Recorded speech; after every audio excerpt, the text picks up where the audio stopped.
galerinha do sexto ano, tudo bem com vocês? A partir de hoje vai começar a disciplina de artes, as videoaulas que correspondem a artes. Para quem não me conhece, sou o professor Marcos Paixão. O objetivo da disciplina de artes, por meio deste canal, é justamente levar para vocês uma forma didática, objetiva e que quer queira que não, ajudem vocês a passar por esse momento complicado da pandemia. Mas isso não significa que não tem uma aprendizagem, tem sim. A gente aqui vai trabalhar os conteúdos que está presente no livro didático de vocês e que vocês vão poder também acompanhar, como também responder a atividade. A cada vídeo, uma atividade. Vocês assistem o vídeo e respondem a atividade de artes. Destaco que vai funcionar as aulas de artes, assim como as demais disciplinas, como português, matemática, história, geografia, tá bom? Mas só tem apenas uma única diferença, que enquanto as outras disciplinas ocorrem todas as semanas, a disciplina de arte só vai ocorrer somente uma vez no mês. A videoaula de artes só vai ocorrer somente uma vez no mês. Então, se o mês tem aproximadamente 4 semanas, isso significa que, entre essas 4 semanas, irei sentar juntamente com seus professores de artes e escolher uma semana para abordar um conteúdo que está presente, tá bom? No livro didático de vocês. E as outras 3 semanas que sobram, vocês vão continuar fazendo as atividades dos seus professores de artes. Tranquilo até aí? Pronto, né? Professor, e o que você hoje preparou para nós? Simples e fácil. O mês de agosto, como vocês sabem, é caracterizado na cultura brasileira como um período folclórico. E eu tenho certeza, como os demais professores de artes de Itabaianinha, não poderia deixar passar em branco este momento, quer queira que não, importante para a cultura brasileira, para a cultura sergipana, como também para a cultura de Itabaianinha. Então, o objetivo da aula de hoje é mostrar a relação entre a artes e o folclore brasileiro. Para isso, eu terei que mostrar o que é artes, o que é folclore, as lendas, a cultura, a culinária, as brincadeiras, que tem brincadeiras folclóricas, que eu tenho certeza que vocês já brincaram, mas não tinham ciência ou desconheciam que tem uma origem folclórica ali por trás, tá bom? Vou estar agora aqui compartilhando com vocês. Lembre que toda vez que vocês assistirem a videoaula, façam a atividade, que é muito importante. Será por meio dela que no retorno das aulas, que a gente ainda não sabe quando vai retornar, porque dependemos da pandemia, iremos, dependendo de cada professor, atribuir uma pontuação ou alguma coisa do tipo. E os demais alunos que não assistiram, iremos procurar uma forma também para ajudar eles, né? Temos que ser justos com todos, independentemente da situação e de outras questões sociais, políticas e econômicas, tá bom? Pronto, pessoal, aqui, ó. O nosso slide de hoje, artes e o folclore brasileiro. Sou o professor Marcos, aqui segue meu e-mail para quaisquer dúvidas que vocês tiverem, podem estar mandando, que eu estarei dando suporte, ok? Primeiro, o que é artes? Partindo de algo mais específico, artes é uma experiência humana de conhecimento estético que transmite e expressa ideias e emoções na forma de um objeto artístico, de um desenho, de uma pintura, de uma escultura, de uma arquitetura e entre outros, e que possui em si o seu próprio valor. Como assim, professor, o que é artes? Pessoal, artes é tudo aquilo que está em nossa volta, que quer queira que não, de forma direta e indireta, transmite um valor sentimental, uma ideia artística, um desenho, uma pintura. Então, tudo que está em nossa volta, a gente pode ser entendido como artes. Ah, professor, eu ganhei uma caixa e dentro dessa caixa existia diversos brinquedos. Essa caixa foi doada por minha avó. Eu posso dizer que esse objeto, que esses brinquedos, é algo artístico, é artes, sim, porque esse objeto que você ganhou tem um valor sentimental para com você e sua avó que doou. Então, se tem sentimento, Se tem a questão do desenho, da escultura, é artes. Ah, professor, eu posso então considerar uma flor como artes, com certeza. A escultura, o formato, o desenho transmite uma ideia artística e dependendo da pessoa que você recebeu esta flor, tem a questão sentimental, a emoção. Professor, um anel, ganhei do meu esposo. Pode ser entendido como um objeto artístico? Pode ser entendido como arte? Sim.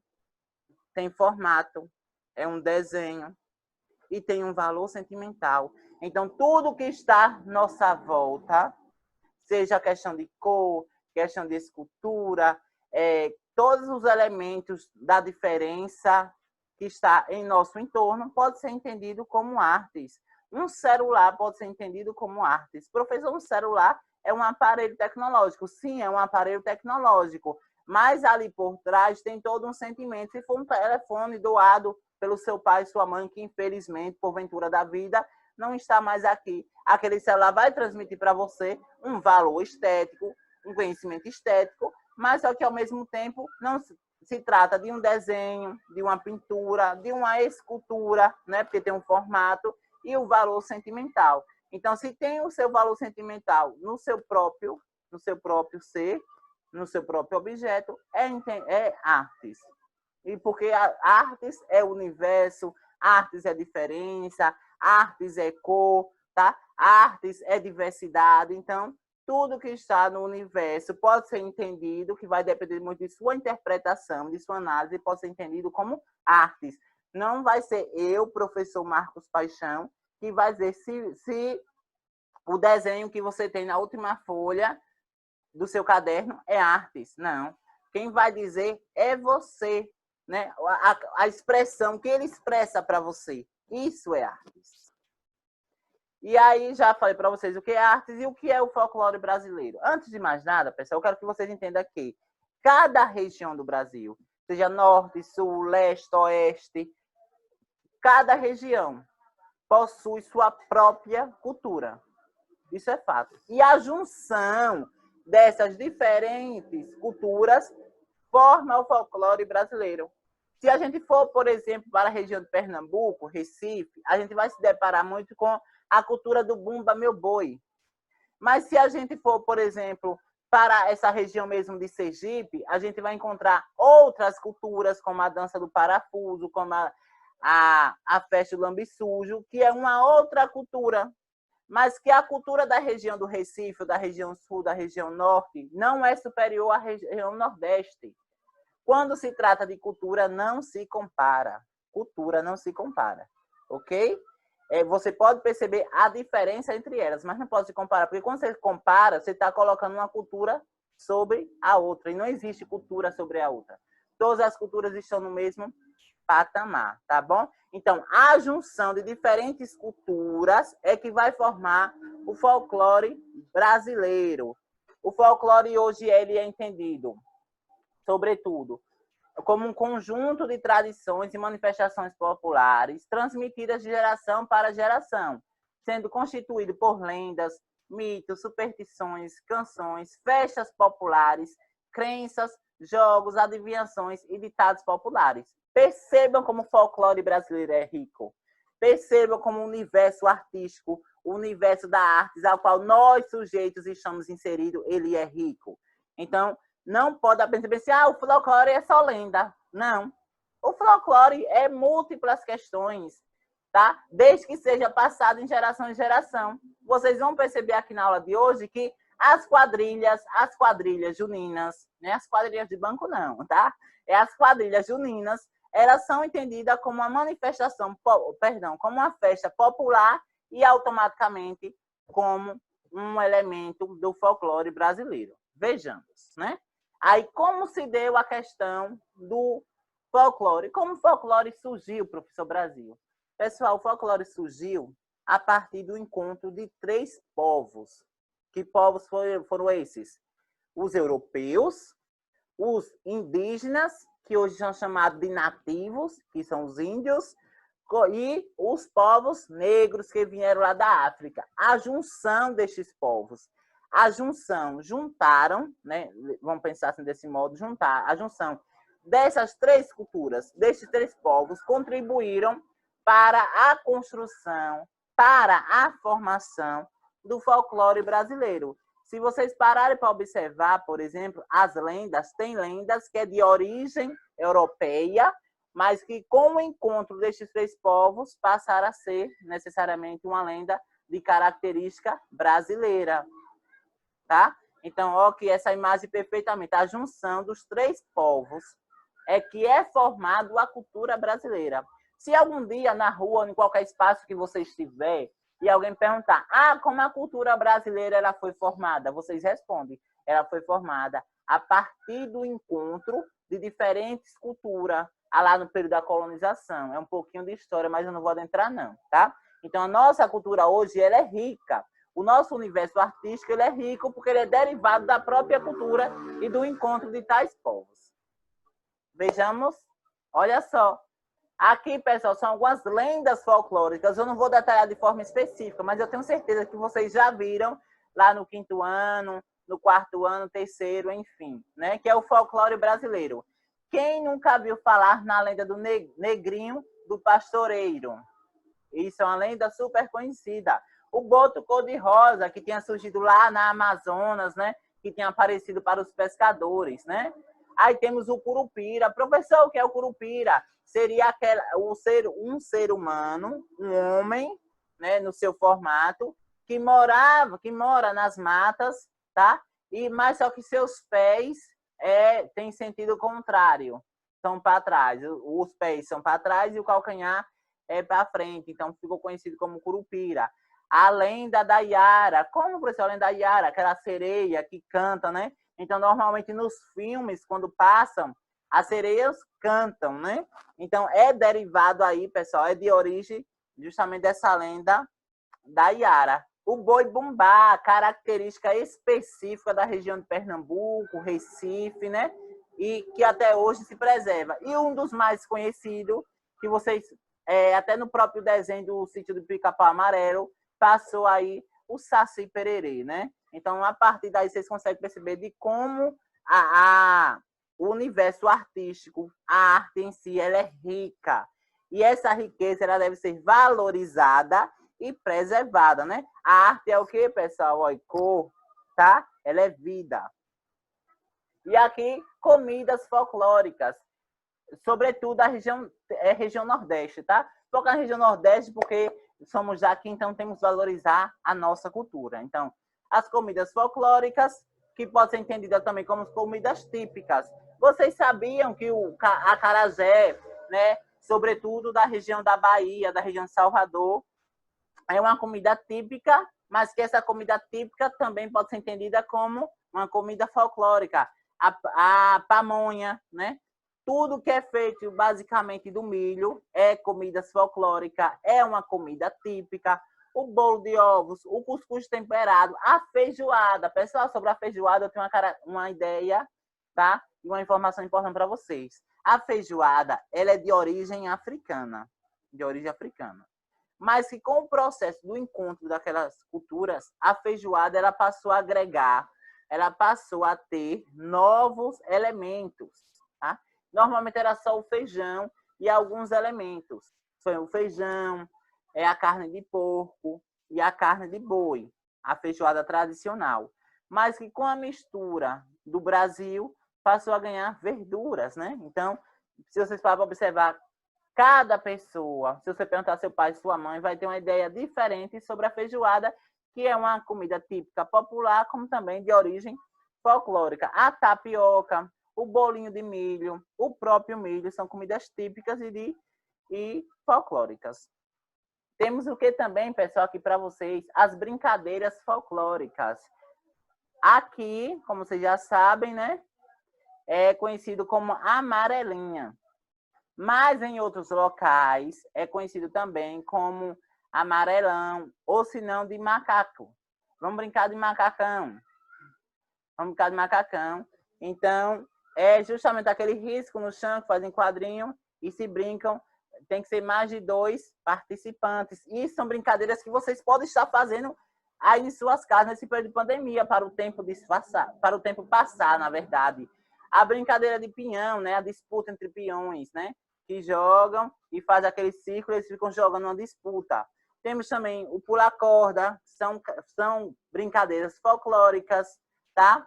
Empinar pipa, também uma brincadeira folclórica, e entre outras brincadeiras que vocês podem estar aproveitando para fazerem aí em suas respectivas casas, ok? Não precisa sair. Se você tem mais de um irmão, chama seu pai, chama sua mãe. É uma forma de entretenimento para vocês se divertirem um pouco diante desse contexto que vocês estão passando, tá?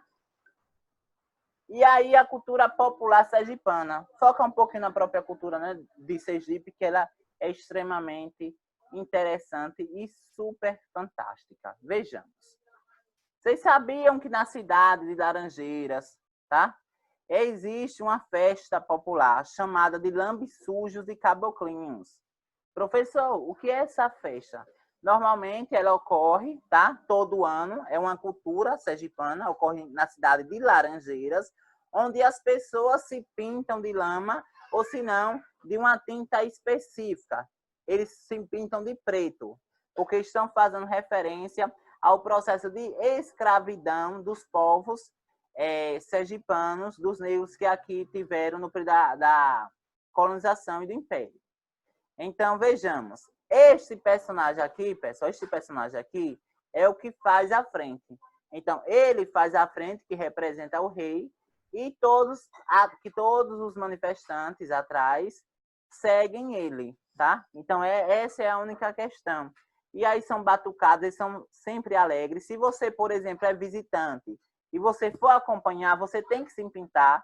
Se você não se pintar, não se preocupe que alguém vai pintar você querendo ou não. É uma cultura. Então, todos que estão aqui estão pintados de alguma forma, seja o corpo todo ou alguma parte do corpo, tá? Mas que você tem que se engajar na própria cultura. Na cidade de Lagarto, Sergipe também, nós temos a dança dos parafusos. O que é a dança dos parafusos? São pessoas vestidas de branco, né? E essa roupa é sobre babados, né? Existem babados em todos. E aí, a partir do momento que eles fazem o processo de girar, né? O babado gira também no mesmo sentido e fica um efeito fantástico. É uma cultura que hoje a cidade de Lagarto, ela é conhecida nacionalmente no Brasil como a dança popular do parafuso, uma vez que é justamente a única cidade do Brasil que ainda pratica essa dança, tá? De origem africana, que foi também no período, sobretudo, da escravidão, mas que está presente nos dias atuais.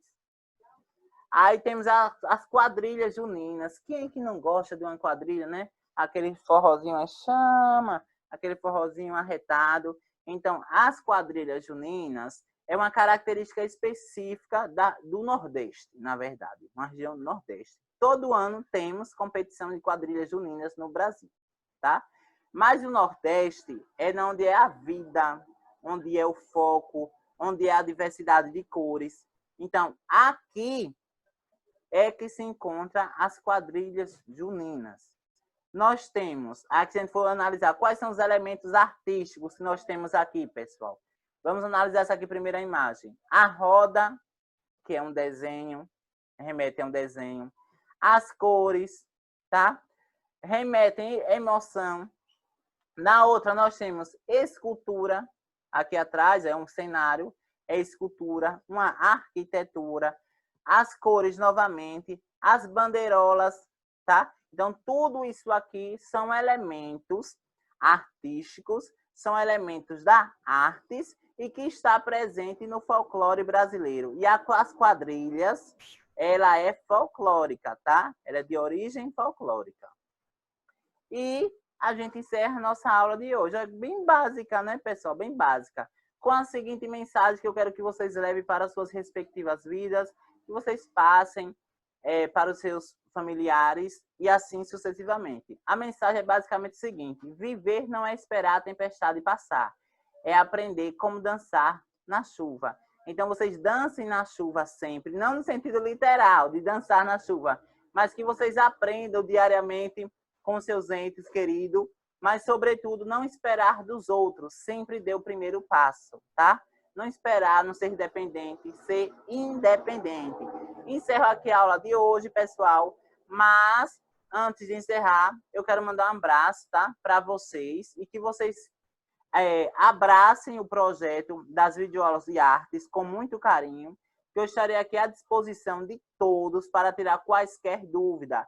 Lembrem de comentar, lembrem de dar like, aqui, ó, clicar se gostou, tudo mais da aula, o que vocês acharam da ideia das aulas de artes, mas, ao mesmo tempo, compartilhem em suas redes sociais e não esqueçam de fazer a atividade.